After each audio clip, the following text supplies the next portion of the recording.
ओम नमो भगवते वासुदेवाय।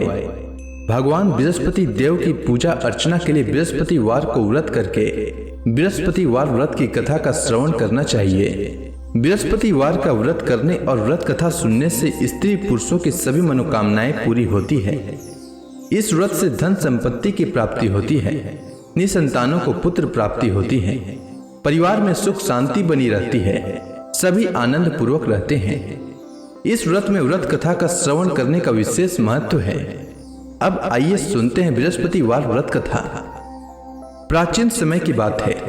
भारत में एक राजा राज्य करता था। वह बड़ा प्रतापी तथा दानी था। वह नित्य प्रति मंदिर में भगवत दर्शन करने जाता था। वह ब्राह्मण और गुरु की सेवा किया करता था। उसके द्वार से कोई भी याचक निराश होकर नहीं लौटता था। वह प्रत्येक गुरुवार को व्रत रखता एवं पूजन करता था। हर दिन गरीबों की सहायता करता था। परंतु यह सब बातें उसकी रानी को अच्छी नहीं लगती थी। वह न तो व्रत करती और न किसी को एक भी पैसा दान में देती थी। वह राजा से भी ऐसा करने को मना किया करती थी। एक समय की बात है। राजा शिकार खेलने वन को चले गए। घर पर रानी और दासी थी। उस समय गुरु बृहस्पति साधु का रूप धारण कर राजा के दरवाजे पर भिक्षा मांगने आए। साधु ने रानी से भिक्षा मांगी तो वह कहने लगी, हे साधु महाराज, मैं इस दान और पुण्य से तंग आ चुकी हूँ। इस कार्य के लिए तो मेरे पति देव ही बहुत हैं। अब आप ऐसी कृपा करें कि सारा धन नष्ट हो जाए तथा मैं आराम से रह सकूं। साधु रूपी बृहस्पति देव ने कहा, हे देवी, तुम बड़ी विचित्र हो। संतान और धन से कोई दुखी नहीं होता है, इसको सभी चाहते हैं। पापी भी पुत्र और धन की इच्छा करता है। अगर तुम्हारे पास धन अधिक है तो भूखे मनुष्यों को भोजन कराओ, प्याऊ लगाओ, ब्राह्मणों को दान दो, धर्मशालाएं बनवाओ, कुआं, तालाब, बावड़ी, बाग, बगीचे आदि का निर्माण कराओ तथा निर्धनों की कुंवारी कन्याओं का विवाह कराओ, साथ ही यज्ञ आदि करो। इस प्रकार के कर्मों से आपके कुल का और आपका नाम परलोक में सार्थक होगा एवं स्वर्ग की प्राप्ति होगी। परंतु रानी साधु की इन बातों से खुश नहीं हुई। उसने कहा, हे साधु महाराज, मुझे ऐसे धन की आवश्यकता नहीं जिसको मैं अन्य लोगों को दान दूं तथा जिसको रखने और संभालने में ही मेरा सारा समय नष्ट हो जाए। साधु ने कहा, हे देवी, यदि तुम्हारी ऐसी इच्छा है तो जैसा मैं तुम्हें बताता हूँ तुम वैसा ही करना। बृहस्पतिवार के दिन घर को गोबर से लिपना, अपने केसों को पीली मिट्टी से धोना, केसों को धोते समय स्नान करना, राजा से कहना वह हजामत करवाए, भोजन में मांस मदिरा खाना, कपड़ा धोबी के यहाँ धुलने देना। इस प्रकार 7 बृहस्पतिवार करने से तुम्हारा धन नष्ट हो जाएगा। यह कहकर साधु महाराज रूपी बृहस्पति देव अंतर ध्यान हो गए। रानी ने साधु के कहने के अनुसार 7 बृहस्पतिवार तक वैसा ही करने का विचार किया। साधु के बताए अनुसार कार्य करते हुए केवल 3 बृहस्पतिवार ही बीते थे कि उसकी समस्त धन संपत्ति नष्ट हो गई। भोजन के लिए दोनों समय परिवार तरसने लगा तथा सांसारिक भोगों से दुखी रहने लगा। तब वह राजा रानी से कहने लगा कि हे रानी, तुम यहाँ पर रहो, मैं दूसरे देश को जाता हूँ, क्योंकि यहाँ पर मुझे सभी मनुष्य जानते हैं, इसलिए मैं यहाँ कोई कार्य नहीं कर सकता। मैं अब परदेश जा रहा हूँ, वहां कोई काम धंधा करूंगा, शायद हमारे भाग्य बदल जाए। ऐसा कहकर राजा परदेश चला गया। वह वहां जंगल से लकड़ी काट कर लाता और शहर में बेचता। इस तरह जीवन व्यतीत करने लगा। इधर राजा के बिना रानी और दासियां दुखी रहने लगी। किसी दिन भोजन मिलता और किसी दिन जल पीकर ही रह जाती। एक समय रानी और दासियों को 7 दिन बिना भोजन के व्यतीत करना पड़ा। तो रानी ने अपने दासी से कहा, हे दासी, यहाँ पास के ही नगर में मेरी बहन रहती है, वह बड़ी धनवान है, तू उसके पास जा और वहां से 5 सेर बेझर मांग कर ले आ, जिससे कुछ समय के लिए गुजर हो जाए। दासी रानी की बहन के पास गई। रानी की बहन उस समय पूजा कर रही थी। बृहस्पतिवार का दिन था। दासी ने रानी की बहन से कहा, हे रानी, मुझे आपकी बहन ने भेजा है, मुझे 5 सेर बेझर दे दो। दासी ने यह बात अनेक बार कही, परंतु रानी की बहन ने कोई उत्तर नहीं दिया, क्योंकि वह उस समय बृहस्पतिवार की कथा सुन रही थी। जब दासी को रानी की बहन से कोई उत्तर नहीं मिला तो वह बहुत दुखी हुई। उसे क्रोध भी आया। वह लौटकर रानी से बोली, हे रानी, आपकी बहन बहुत ही धनी स्त्री है, वह छोटे लोगों से बात भी नहीं करती। मैंने उससे कहा तो उसने कोई उत्तर नहीं दिया। मैं वापस चली आई। रानी बोली, हे दासी, इसमें उसका कोई दोष नहीं है। जब बुरे दिन आते हैं तब कोई सहारा नहीं देता। अच्छे बुरे का पता विपत्ति में ही लगता है। जो ईश्वर की इच्छा होगी वही होगा। यह सब हमारे भाग्य का दोष है। उधर रानी की बहन ने सोचा कि मेरी बहन की दासी आई थी, परंतु मैं उससे नहीं बोली। इससे वह बहुत दुखी हुई होगी। अतः कथा सुन और भगवान विष्णु का पूजन समाप्त कर वह अपनी बहन के घर आई और कहने लगी, हे बहन, मैं बृहस्पतिवार का व्रत कर रही थी। तुम्हारी दासी हमारे घर आई थी, परंतु जब तक कथा होती है तब तक हम लोग न उठते हैं और न बोलते हैं, इसलिए मैं नहीं बोली। कहो दासी क्यों आई थी? रानी बोली, बहन, हमारे घर अनाज नहीं था। वैसे तुमसे कोई बात छिपी नहीं है। इस कारण मैंने दासी को तुम्हारे पास 5 सिर भेजर लेने के लिए भेजा था। रानी की बहन बोली, बहन देखो, बृहस्पति भगवान सबकी मनोकामना पूर्ण करते हैं। देखो, शायद तुम्हारे घर में अनाज रखा हो। यह सुनकर दासी घर के अंदर गई तो वहां उसे एक घड़ा बेझर का भरा मिल गया। उसे बड़ी हैरानी हुई क्योंकि उसने एक एक बर्तन देख लिया था। उसने बाहर आकर रानी को बताया। दासी अपनी रानी से कहने लगी, हे रानी, देखो, वैसे हमको जब अन्न नहीं मिलता तो हम रोज ही व्रत करते हैं। अगर इनसे व्रत की विधि और कथा पूछ ली जाए तो उसे हम भी किया करेंगे। दासी के कहने पर रानी ने अपनी बहन से बृहस्पतिवार व्रत के बारे में पूछा। उसकी बहन ने बताया, हे रानी बहन, बृहस्पतिवार को सूर्योदय से पूर्व उठकर स्नान करके बृहस्पतिवार का व्रत करना चाहिए, लेकिन उस दिन सिर नहीं धोना चाहिए। बृहस्पतिवार के व्रत में चने की दाल और मुनक्का से विष्णु भगवान का केले के वृक्ष की जड़ में पूजन करें तथा दीपक जलाएं। उस दिन एक ही समय भोजन करें। भोजन पीले खाद्य पदार्थ का करें तथा कथा सुने। इस प्रकार करने से गुरु भगवान प्रसन्न होते हैं, अन्न पुत्र धन देते हैं, मनोकामना पूर्ण करते हैं। व्रत और पूजन की विधि बताकर रानी की बहन अपने घर लौट गई। रानी और दासी दोनों ने निश्चय किया कि बृहस्पति देव भगवान का पूजन जरूर करेंगे। 7 दिन बाद जब बृहस्पतिवार आया तो उन्होंने व्रत रखा। घुड़साल में जाकर चना और गुड़ बीन लाई तथा उसी दाल से केले की जड़ तथा विष्णु भगवान का पूजन किया।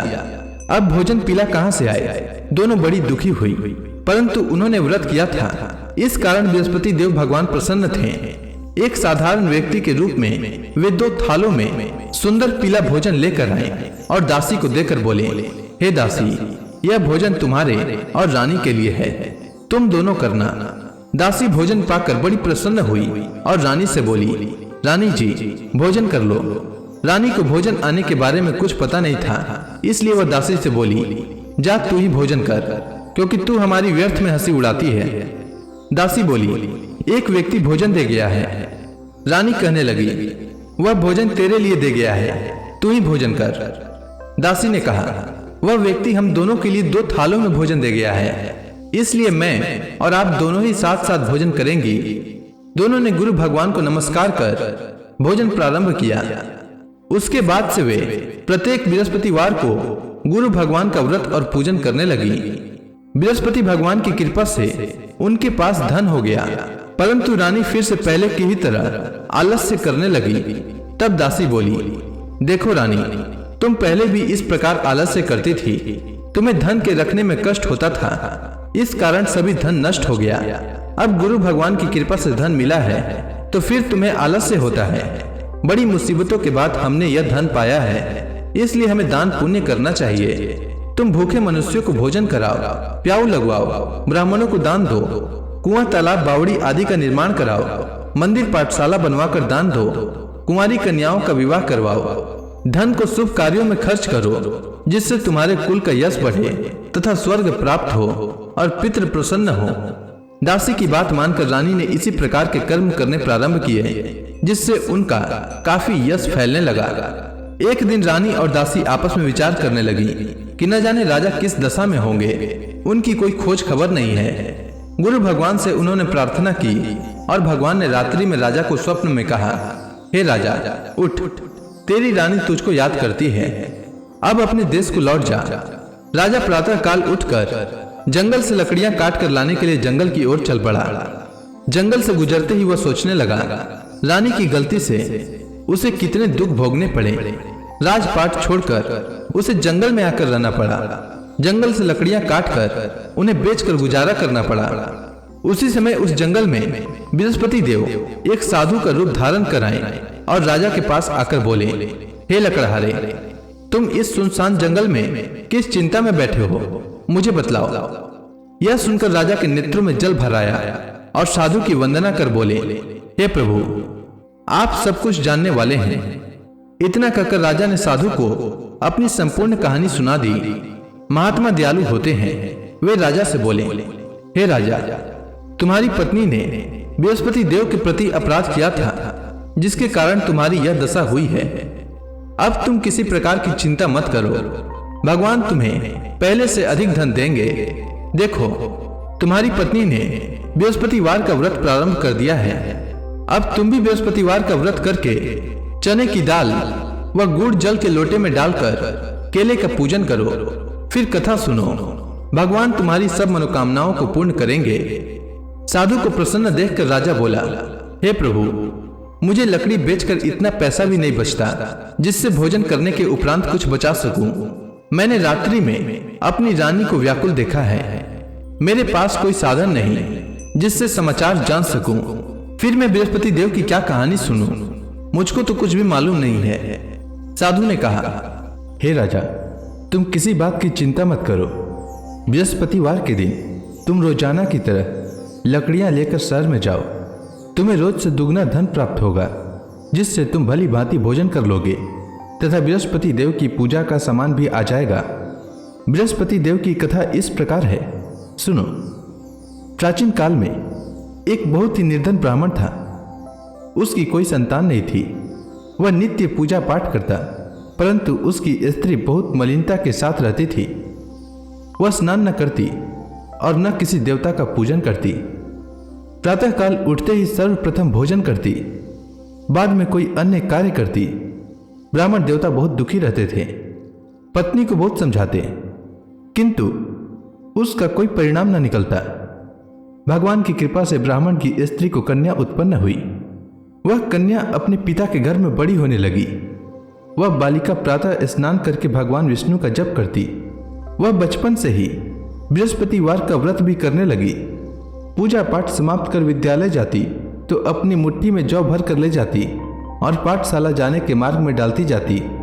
वही जौ स्वर्ण के हो जाते तो लौटते समय उनको बीनकर घर ले आती। एक दिन वह बालिका सूप में उन सोने के जौ को फटक कर साफ कर रही थी। तभी उसकी मां ने देख लिया और कहा, हे बेटी, सोने के जौ को फटकने के लिए सोने का सूप होना चाहिए। दूसरे दिन गुरुवार था। इस कन्या ने व्रत रखा और बृहस्पति देव से प्रार्थना करके कहा, हे प्रभु, यदि मैंने सच्चे मन से आपकी पूजा की हो तो मुझे सोने का सूप दे दो। बृहस्पति देव ने उसकी प्रार्थना स्वीकार कर ली। रोजाना की तरह वह बालिका जौ फैलाती हुई स्कूल चली गई। स्कूल से लौटकर जब वह जौ बीन रही थी तो बृहस्पति देव की कृपा से उसे सोने का सूप मिला। उसे वह घर ले आई और उससे जौ साफ करने लगी, परंतु उसकी मां का वही ढंग रहा। एक दिन की बात है, वह कन्या सोने के सूप में जौ साफ कर रही थी। उस समय उस नगर का राजकुमार वहां से होकर निकला। इस कन्या के रूप और सोने के सूप में जौ को साफ करते देखकर वह उस कन्या पर मोहित हो गया। राजमहल आकर वह भोजन तथा जल त्याग कर उदास होकर लेट गया। राजा को जब राजकुमार द्वारा अन्न जल त्यागने का समाचार ज्ञात हुआ तो अपने मंत्रियों के साथ वह अपने पुत्र के पास गए और बोले, हे बेटा, तुम्हें किस बात का कष्ट है? किसी ने अपमान किया है अथवा कोई और कारण है? मुझे बताओ, मैं वही करूंगा जिससे तुम्हें प्रसन्नता हो। राजकुमार ने अपने पिता की बातें सुनी तो वह बोला, मुझे आपकी कृपा से किसी बात का दुख नहीं है। किसी ने मेरा अपमान नहीं किया है, परंतु मैं उस लड़की के साथ विवाह करना चाहता हूँ जो सोने के सूप में जौ साफ कर रही थी। यह सुनकर राजा आश्चर्य में पड़ गया और बोला, हे बेटा, इस तरह की कन्या का पता तुम्हें लगाओ। मैं उसके साथ तुम्हारा विवाह अवश्य ही करवा दूंगा। राजकुमार ने राजा को उस लड़की के घर का पता बतलाया। मंत्री उस लड़की के घर गया और राजा का आदेश ब्राह्मण को सुनाया। कुछ ही दिन बाद ब्राह्मण की कन्या का विवाह राजकुमार के साथ संपन्न हो गया। कन्या के घर से जाते ही उस ब्राह्मण देवता के घर में पहले की भांति गरीबी का निवास हो गया। अब भोजन के लिए भी अन्न बड़ी मुश्किल से मिलता था। एक दिन दुखी होकर ब्राह्मण अपनी पुत्री से मिलने गया। बेटी ने पिता की दुख की अवस्था को देखा और अपनी मां का समाचार पूछा। ब्राह्मण ने सभी हाल कहा। कन्या ने बहुत सा धन देकर अपने पिता को विदा कर दिया। इस तरह ब्राह्मण का कुछ समय सुखपूर्वक व्यतीत हुआ, लेकिन कुछ दिन बाद फिर वही हाल हो गया। ब्राह्मण फिर अपनी कन्या के यहाँ गया और सभी हाल कहा तो पुत्री बोली, हे पिताजी, आप माता जी को यहाँ लिवा लाओ, मैं उन्हें वह विधि बता दूंगी जिससे गरीबी दूर हो जाए। ब्राह्मण देवता अपनी स्त्री को साथ लेकर अपनी पुत्री के पास राजमहल पहुंचे तो पुत्री अपनी माँ को समझाने लगी, हे माँ, तुम प्रातःकाल उठकर प्रथम स्नान आदि करके विष्णु भगवान का पूजन करो तो सब दरिद्रता दूर हो जाएगी। परंतु उसकी माँ ने उसकी एक बात नहीं मानी। वह प्रातःकाल उठकर अपनी पुत्री का बचा जूठन खा लेती थी। एक दिन उसकी पुत्री को बहुत गुस्सा आया। उसने एक रात एक कोठरी से सारा सामान निकाल दिया और अपनी माँ को उसमें बंद कर दिया। प्रातः उसमें से उसे निकाला तो स्नान आदि करा के पूजा पाठ करवाया तो उसकी माँ की बुद्धि ठीक हो गई। इसके बाद वह नियम से पूजा पाठ करती और प्रत्येक बृहस्पतिवार को व्रत रखने लगी। इस व्रत के प्रभाव से उसकी माँ भी बहुत धनवान हो गई और बृहस्पति देवता के प्रभाव से स्वर्ग को गई। वह ब्राह्मण भी सुखपूर्वक इस लोक का सुख भोग कर स्वर्ग को प्राप्त हुआ। इस तरह कहानी कहकर साधु देवता वहां से लोप हो गए। धीरे धीरे समय व्यतीत होने पर फिर बृहस्पतिवार का दिन आया। राजा जंगल से लकड़ी काटकर किसी शहर में बेचने गया। उसे उस दिन और दिनों से अधिक धन मिला। राजा ने चना गुड़ आदि लाकर बृहस्पतिवार का व्रत किया। उस दिन से उसके सभी क्लेश दूर हो गए। परंतु जब अगला गुरुवार का दिन आया तो वह बृहस्पतिवार का व्रत करना भूल गया। इस कारण बृहस्पति भगवान नाराज हो गए। उस दिन उस नगर के राजा ने विशाल यज्ञ का आयोजन किया तथा अपने समस्त राज्य में घोषणा करवा दी कि कोई भी मनुष्य अपने घर में भोजन न बनाए तथा आग भी न जलाए। समस्त लोग मेरे यहाँ भोजन करने आवे। इस आज्ञा को जो न मानेगा उसको फांसी की सजा दी जाएगी।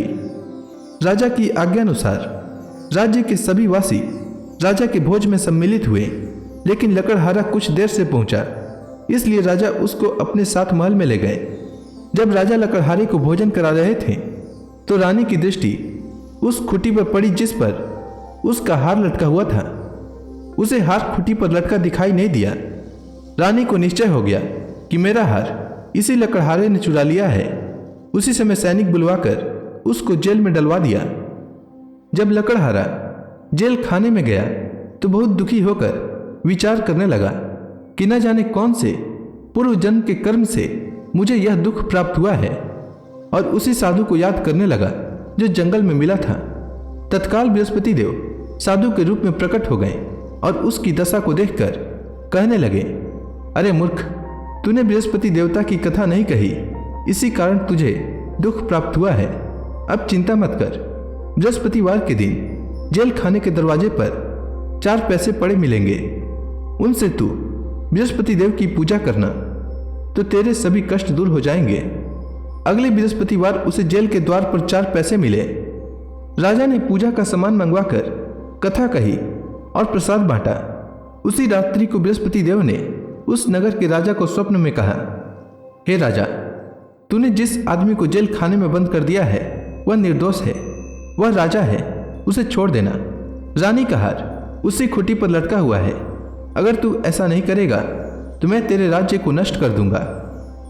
राजा प्रातःकाल उठा और खुटी पर हार टंगा देखकर लकड़हारे को बुलाकर क्षमा मांगी तथा राजा के योग्य सुंदर वस्त्र आभूषण भेंट कर उसे विदा किया। गुरुदेव की आज्ञानुसार राजा अपने नगर को चल दिया। राजा जब नगर के निकट पहुंचा तो उसे बड़ा ही आश्चर्य हुआ। नगर में पहले से अधिक बाग, तालाब और कुएं तथा बहुत सी धर्मशालाएं, मंदिर आदि बने हुए थे। राजा ने पूछा कि यह किसका बाग और धर्मशाला है।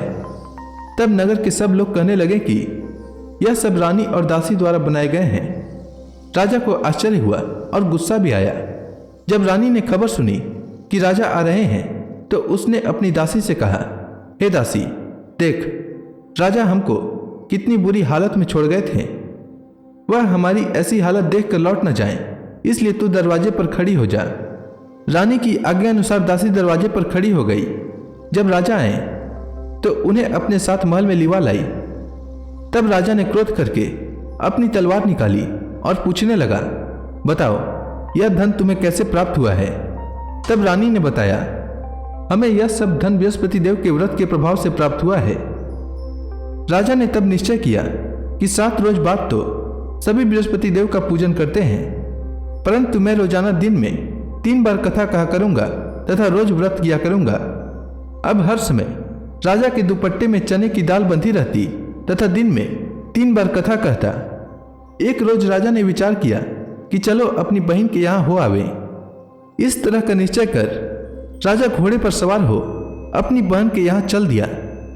मार्ग में उसने देखा कि कुछ आदमी एक मुर्दे को लिए जा रहे हैं। उन्हें रोककर राजा कहने लगा, अरे भाइयों, मेरी बृहस्पतिवार की कथा सुन लो। वे बोले, लो, हमारा तो आदमी मर गया है, इसको अपनी कथा की पड़ी है। परंतु कुछ आदमी बोले, अच्छा कहो, हम तुम्हारी कथा भी सुनेंगे। राजा ने दाल निकाली और कथा कहनी शुरू कर दी। जब कथा आधी हुई तो मुर्दा हिलने लगा और जब कथा समाप्त हुई तो राम राम करते हुए वह मुर्दा खड़ा हो गया। राजा आगे बढ़ा। उसे चलते चलते शाम हो गई। आगे मार्ग में उसे एक किसान खेत में हल चलाता मिला। राजा उससे बोला, अरे भैया, तुम मेरी बृहस्पतिवार की कथा सुन लो। किसान बोला, जब तक मैं तेरी कथा सुनूंगा तब तक 4 हरया जोत लूंगा। जा अपनी कथा किसी और को सुनाना। राजा आगे चलने लगा। राजा के हटते ही बैल पछाड़ खाकर गिर गए तथा किसान के पेट में बहुत जोर से दर्द होने लगा। उसी समय किसान की पत्नी रोटी लेकर आई। उसने जब यह देखा तब हाल पूछा। बुढ़िया दौड़ी दौड़ी उस घुड़सवार के पास गई और उससे बोली, मैं तेरी कथा सुनूंगी, तू अपनी कथा मेरे खेत पर ही चलकर कहना।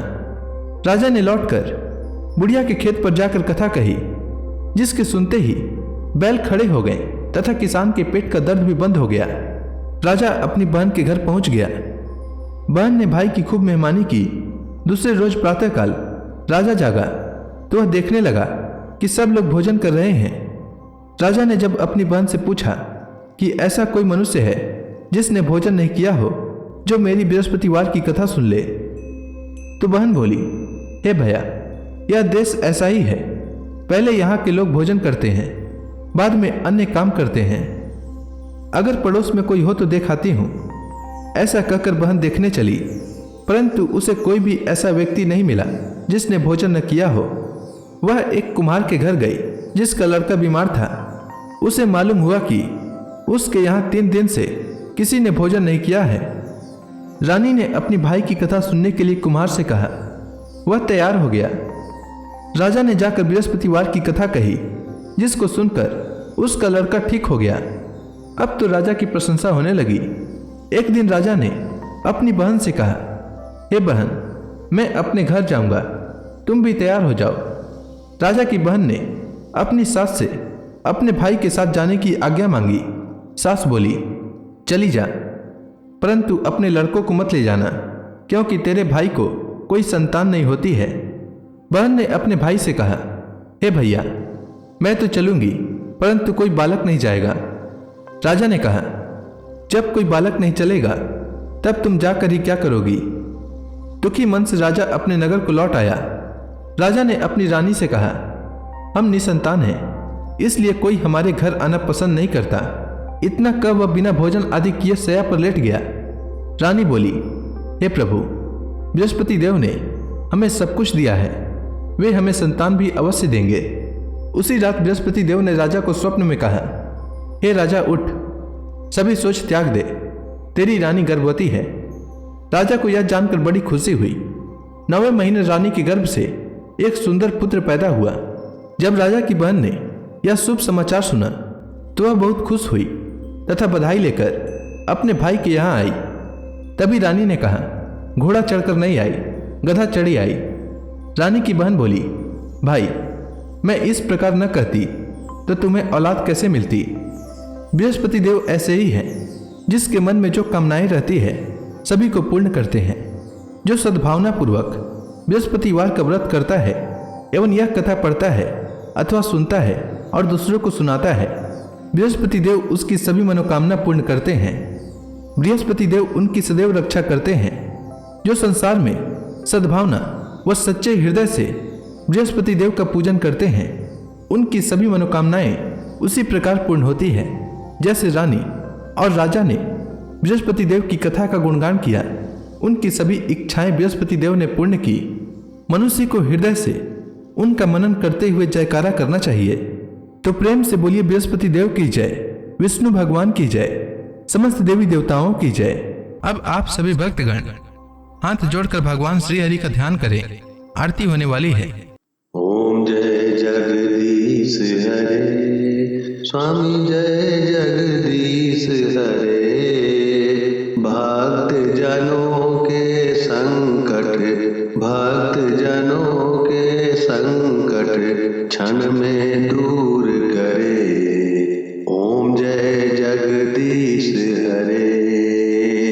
जो ध्यावे फल पावे, दुख बिन से मन का, सुख संपत्ति घर आवे, कष्ट मिटे तन का।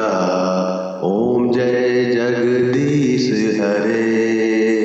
मात पिता तुम मेरे, शरण गहूँ मैं किसकी, प्रभु शरण गहूँ मैं किसकी। तुम बिन और न दूजा, तुम बिन और न दूजा, आस करूँ मैं किसकी। ओम जय जगदीश हरे। तुम पूरन परमात्मा, तुम अंतर्यामी, प्रभु तुम अंतर्यामी। पार ब्रह्म परमेश्वर, तुम सबके स्वामी। ओम जय जगदीश हरे। तुम करुणा के सागर, तुम पालन करता, प्रभु तुम पालन करता। मैं मूरख खल कामी, मैं मूरख खल कामी, कृपा करो भरता। ओम जय जगदीश हरे। तुम हो एक अगोचर, सबके प्राणपति, प्रभु सबके प्राणपति। किस विधि मिलूं दया मैं, किसी विधि मिलूं दया मैं, तुमको मैं कुमति। ओम जय जगदीश हरे। दीन बंधु दुख हरता, तुम रक्षक मेरे, प्रभु तुम रक्षक मेरे। अपने हाथ उठाओ, अपने हाथ उठाओ, द्वार पड़ा तेरे। ओम जय जगदीश हरे। विषय विकार मिटाओ, पाप हरो देवा, प्रभु पाप हरो देवा। श्रद्धा भक्ति बढ़ाओ, सनातन की सेवा। ओम जय जगदीश हरे। तन मन धन सब तेरा, स्वामी सब कुछ है तेरा, स्वामी सब कुछ है